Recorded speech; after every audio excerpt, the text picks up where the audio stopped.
Bagaimana cara budidaya lele di drum plastik? Sebelum itu, yuk support channel ini dengan cara like dan subscribe. Klik lonceng juga, biar kamu nanti dapat konten bermanfaat lainnya. Pertama, pemilihan bibit lele. Dalam memilih bibit sebaiknya Anda mengetahui tentang ciri-ciri bibit ikan lele yang baik. Bibit lele yang baik harus benar-benar sehat. Hal ini dapat ditunjukkan dengan kondisi fisik benih lele yang tidak cacat, warna kulit mengkilat, dan tidak terdapat bintik-bintik pada kulit. Selain itu, bibit lele juga harus bergerak lincah, aktif berenang, dan memiliki ukuran yang seragam. Kedua, menabur bibit lele. Setelah Anda menyiapkan bibit lele yang bagus dan siap ditebar, selanjutnya masukkan bibit tersebut ke dalam kolam. Saat memasukkan benih ke dalam kolam, jangan lakukan secara langsung karena akan membuat lele menjadi stres dan mati. Sebaiknya masukkan bibit lele beserta wadah bawaannya seperti jarigan,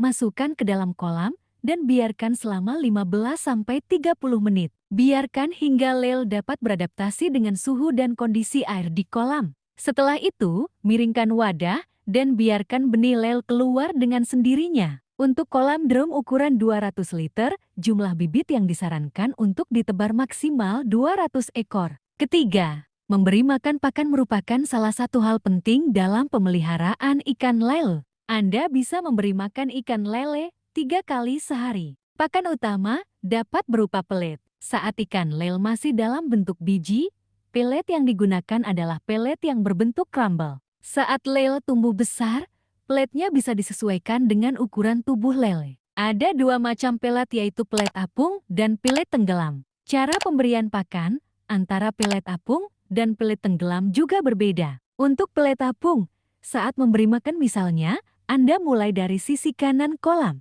Setelah pakan habis, baru pindah ke tengah kolam. Ketika pakan di tengah kolam sudah habis, geser ke sisi kiri kolam. Ulangi proses tersebut sampai ikan lele kenyang. Cara pemberian pakan ini berfungsi untuk membuat ikan lele Anda aktif dan maksimal dalam perkembangannya. Keempat, pemeliharaan. Hal penting yang harus Anda ketahui dalam memelihara ikan lele, terutama dalam hal pakan adalah jangan berlebihan dalam memberikan pakan. Jika lele sudah terlihat kenyang dan enggan memakan pelet yang ditebar, maka segera hentikan menebar pakan. Jadi saat memberikan pakan sebaiknya dilakukan dengan cara yang kecil-kecil saja, agar pakan tidak terbuang percuma. Selain pakan, kualitas air tambak juga perlu diperhatikan untuk kelangsungan hidup ikan lele. Jangan sampai ada tumpukan pakan di dasar kolam, karena akan menimbulkan gas amoniak dan menyebabkan lele mati. Anda juga bisa menambahkan beberapa tanaman asing gondok di permukaan kolam.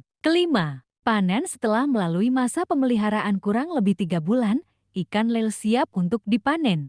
Gunakan alat berupa sarung tangan selama proses pemanenan agar tangan tidak terkena palu. Bisa juga menggunakan gayung atau jaring untuk menangkap ikan lele. Jangan lupa, tangkap lele dengan hati-hati agar lele tidak stres dan terluka.